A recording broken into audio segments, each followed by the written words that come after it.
जो शास्तीचा विषय मी पुन्हा पडताळून पाहिजे, आता माझ्याकडे त्याची अपडेटेड माहिती नाही आहे.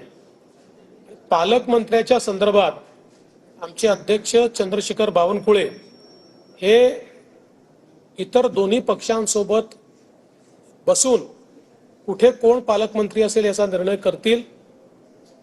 ते जो निर्णय करतील तो मला मान्य असेल. त्यांनी मला बीडला जायला सांगितलं, बीडला देखील जाईल, किंवा त्यांनी जिथे जायला सांगितलं तिथे जाईल.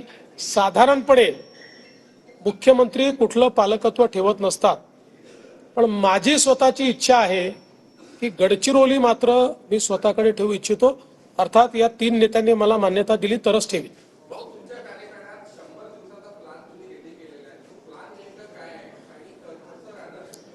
प्रत्येक खात्याने 100 दिवसाचा आपलं टार्गेट घेतलेलं आहे.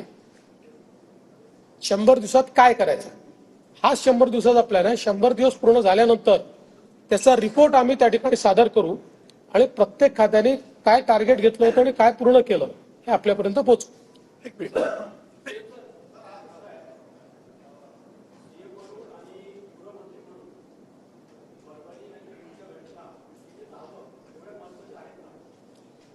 असं आहे की घटना फार महत्वाच्याच आहेत आणि म्हणूनच इथे अधिवेशन सुरू असताना मी स्वतः उपमुख्यमंत्री अजितदादा पवार यांना विनंती केली आणि अजितदादा पवार स्वतः त्या ठिकाणी गेले. आमचे सगळे मंत्री देखील त्या ठिकाणी गेले. घटना महत्वाच्या होत्या म्हणूनच त्या ठिकाणी गेले. मला असं वाटतं की एखाद्या घटनेचं महत्व हे कोण गेलं यापेक्षा त्याला आपण काय रिस्पॉन्ड करतो या माध्यमातून होतं. प्रत्येक ठिकाणी मुख्यमंत्री पोचतातच असं नाही आहे, पण अजितदादांसारखे सिनियर मंत्री त्या ठिकाणी तेवढ्या करताच आम्ही पाठवले होते.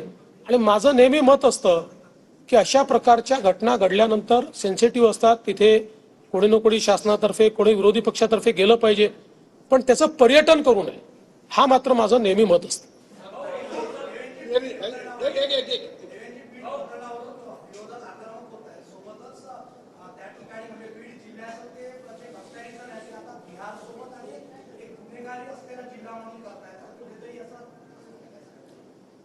असे घटना जेव्हा घडतात त्यावेळी अशा प्रकारच्या चर्चा होतात, पॅरलल्स ड्रॉ होतात. याचा अर्थ बीड जिल्ह्याला इतकंही बदनाम आपण करू नये. मात्र हे खरं आहे की गेल्या काही दिवसात तिथे घडलेल्या घटना या गंभीरच आहेत आणि आम्ही त्या गंभीरतेने घेतलेल्या आहेत. आणि अशा प्रकारच्या गुन्हेगारांवर जरब ही बसवल्याशिवाय आम्ही थांबणार नाही. मी कालही सांगितलं, आजही सांगतो, बीड जिल्ह्यामुळे मध्ये कोणाची दादागिरी चालू देणार नाही.